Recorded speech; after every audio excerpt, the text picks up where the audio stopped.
গুজরাট ট্যুরে শ্যামসুন্দর ব্লগে দ্বাদশ জ্যোতির্লিঙ্গের অন্যতম বিখ্যাত সোমনাথ মন্দিরে আপনাদের স্বাগত জানাই।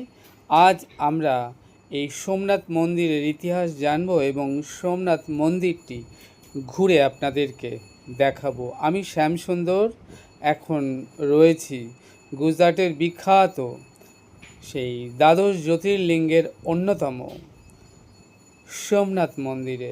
আদি এবং নতুন দুটো সোমনাথ মন্দিরই আপনাদেরকে ঘুরিয়ে দেখাবো। বাইরে এখন প্রচণ্ড রোদ, ঘড়ির কাঁটায় 11:30 বাজে। নিশ্চয়ই বুঝতে পারছেন ভীষণ রোদের তাপ রয়েছে।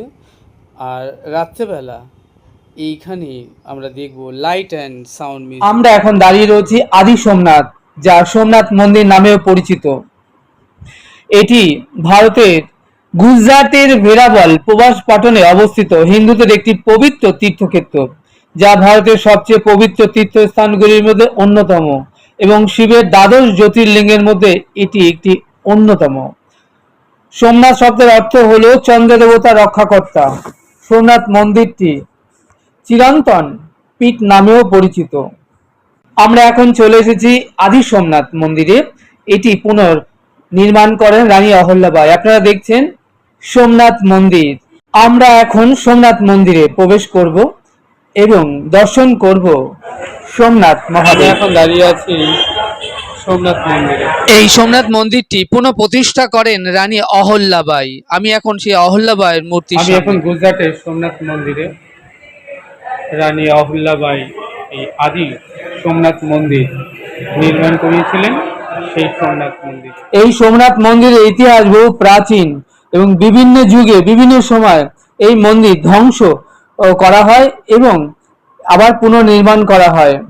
অতীতে 6বার ধ্বংসপ্রাপ্ত হলেও মন্দিরটি সত্তর পুনর্নির্মাণ করা হয়। 1947 সালে নভেম্বর মাসে জুনাগড়ে ভারত চুক্তির সময় এই অঞ্চল পরিদর্শন করেন সর্দার বল্লভভাই প্যাটেল এবং তিনি বর্তমান মন্দিরটি নির্মাণের পরিকল্পনা করেন।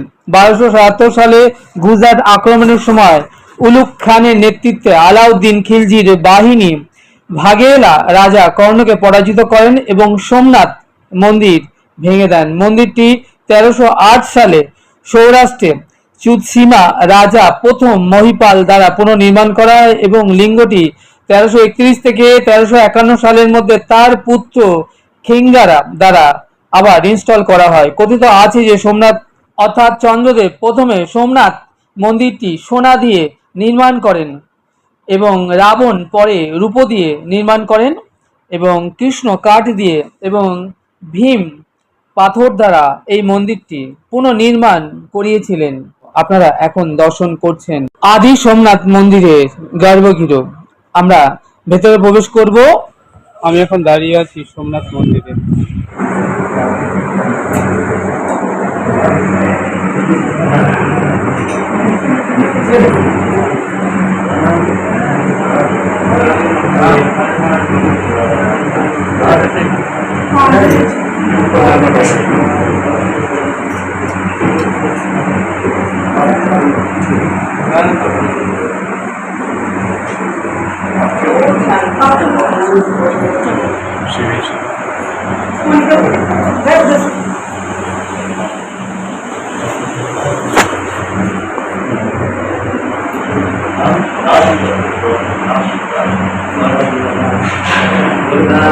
আপনারা এখন দর্শন করছেন সোমনাথ মন্দিরের দিব্য দেবাদিদেব মহাদেব সোমনাথকে।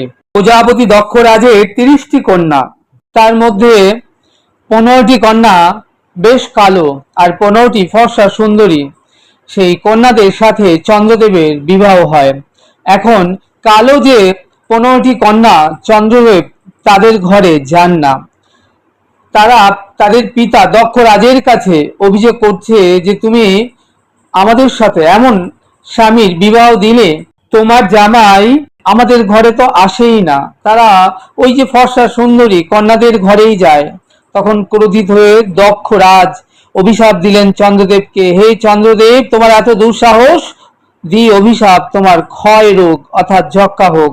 তখন দেখতে দক্ষরাজের অভিশাপে চন্দ্রদেব এক কলা করে ক্ষীণ হতে থাকলেন, অর্থাৎ তার ক্ষয় হতে থাকলো। চন্দ্রদেব কি করলেন? তখন কৈলাসে গিয়ে দেবদেব মহাদেবের উপাসনা করলেন এবং দেবাদিদেব মহাদেবকে প্রসন্ন করলেন। দেবাদিদেব মহাদেব চন্দ্রদেবের সাধনায় তিনি প্রসন্ন হলেন এবং চন্দ্রদেবকে তিনি আশীর্বাদ দিলেন এবং মাথায় করে রাখলেন। এখন মহাদেবের আশীর্বাদে চন্দ্রদেব আবার এক কলা করে ধীরে ধীরে আবার পুণ্য প্রাপ্ত হলেন। এখন দক্ষরাজ দেবাদিদেব মহাদেবকে বললেন যে আমি যাকে অভিশাপ দিয়েছি তুমি তাকে মাথায় করে কেন রাখলে? দেবদেব মহাদেব বললেন আমিও আপনার জামাই, চন্দ্রদেবও আপনার জামাই, তাহলে সে তপস্যা আমাকে প্রসন্ন করেছে, তাই আমি তার তপস্যায় প্রসন্ন হয়ে তাকে আশীর্বাদ দিয়েছি এবং মাথায় করে রেখেছি। বললেন তাহলে আমার কন্যাদের কি হবে? তখন দেবদেব মহাদেব ডেকে বললেন চন্দ্রদেবকে, হে চন্দ্রদেব, তুমি 15 দিন যে ফর্সা সুন্দরী কন্যাদের ঘরে যেমন যাও, বাকি 15 দিন তুমি ওই কালো কন্যাদের ঘরেও তেমন ভাবেই যাবে। তাই চন্দ্রের কারণেই 15 দিন অমাবস্যা হয় আর 15 দিন পূর্ণিমা। এই হলো চন্দ্রের জীবনী। চন্দ্রের তপস্যায় চন্দ্রের প্রতি দেবদেব মহাদেব প্রসন্ন হয়ে চন্দ্রকে বরদান দিলেন এবং তাকে মাথায় করে রাখলেন। সেই থেকে দেবদেব মহাদেবের এক নাম সোমনাথ। আপনারা এখন দর্শন করছেন সোমনাথ মন্দির লাগোয়া সি বিচ। আমি এখন নতুন সোমনাথ মন্দিরে মধ্যে প্রবেশ করবো। এখন নতুন সোমনাথ মন্দিরে তো বাইরে মোবাইল পাদুকা সব জমা রেখে ভেতরে প্রবেশ করতে হবে। এদিকটা মোবাইল পাদুকা রাখা আছে।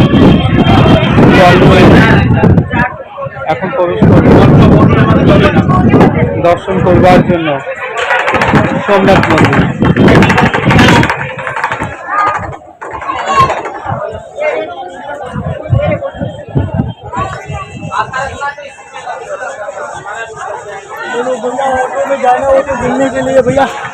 আদি সোমনাথ মন্দির দর্শন পূজা পাঠ ছেড়ে আমরা চলে এসেছি এখন নতুন সোমনাথ মন্দির। এটি হলো সোমনাথ টেম্পল।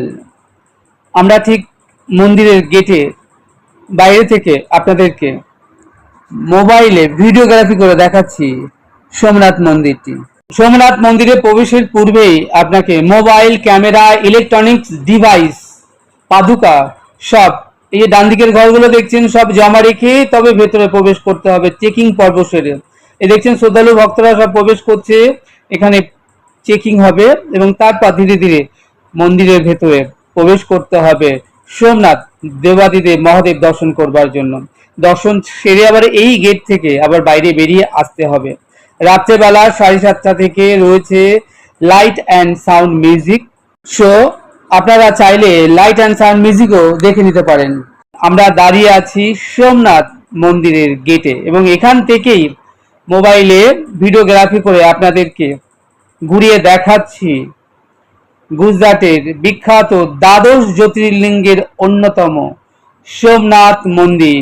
আমাকে দেখছেন, আমি এখন দাঁড়িয়ে আছি তো গুজরাটের সোমনাথ মন্দিরে। এই দূরে দেখছেন এটা সোমনাথ মন্দির আমার পেছনে। ভেতরে মোবাইল অ্যালাউ নেই, সেই কারণে ঠিক গেটের সামনে থেকে সুবিধা করছি।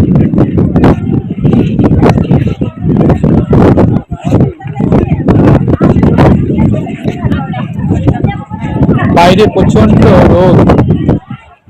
এখন 11:30 11:15। আপনাদের জানিয়ে রাখি, এই নতুন সোমনাথ মন্দিরে প্রবেশ করতে হলে আপনাকে মোবাইল, পাদুকা জমা রাখতে হবে, এগুলো নিঃশুল্ক।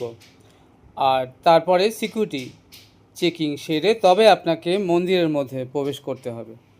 যা হোক, যেহেতু মোবাইল জমা রাখার কারণে সোমনাথ মন্দিরের ভেতরটা আপনাদেরকে দেখাতে পারছি না, আর সে কারণেই মন্দিরের বাইরের থেকে আপনাদেরকে মন্দিরটা ঘুরিয়ে দেখাচ্ছি। আর মন্দিরের পাশেই রয়েছে বিরাট মার্কেট। আপনি চাইলে সেখান থেকে আপনার প্রয়োজনীয় জিনিসপত্র আপনি শপিং সেরে নিতে পারেন। আর পাশে রয়েছে লক্ষ্মীনারায়ণ টেম্পল। আর সেখান থেকে আপনি মন্দিরের চারিদিকে যে করিডোর আছে, 5 টাকা টিকিট কেটে আপনি সেই মন্দির, সমুদ্রের সি বিচ ও ঘুরে নিতে পারেন। এছাড়া মন্দির সংলগ্ন এলাকায় রয়েছে ছোট বড় নানান মাপের নানান হোটেল এবং ধর্মশালা, আপনি আপনার পছন্দ মতো বাজেট অনুযায়ী সেটা বেছে নিয়ে থাকতে পারেন। আর রয়েছে সোমনাথ ট্রাস্ট ফ্রি ভোজনালয়, সকাল 9টা থেকে রাত 9টা পর্যন্ত আপনি সেখানে প্রসাদ সেবা করতে পারেন। আজ এটুকুই, আপনারা আমাদের সঙ্গে জুড়ে থাকুন আর ঘরে বসেই দেখতে থাকুন গুজরাট ট্যুরে সোমনাথের এই ছোট্ট সুন্দর সুন্দর ভিডিওগুলো। আশা করব আপনাদের বেশ ভালো লাগবে। চ্যানেলটি সাবস্ক্রাইব করবেন। আপনারা ভালো থাকবেন, সুস্থ থাকবেন, আনন্দে থাকবেন। তাহলে দেখা হচ্ছে আগামীতে আরও একটি নতুন সুন্দর ভিডিওর সাথে। সে অবধি আমার সঙ্গে প্রেম সে বলুন রাধে রাধে।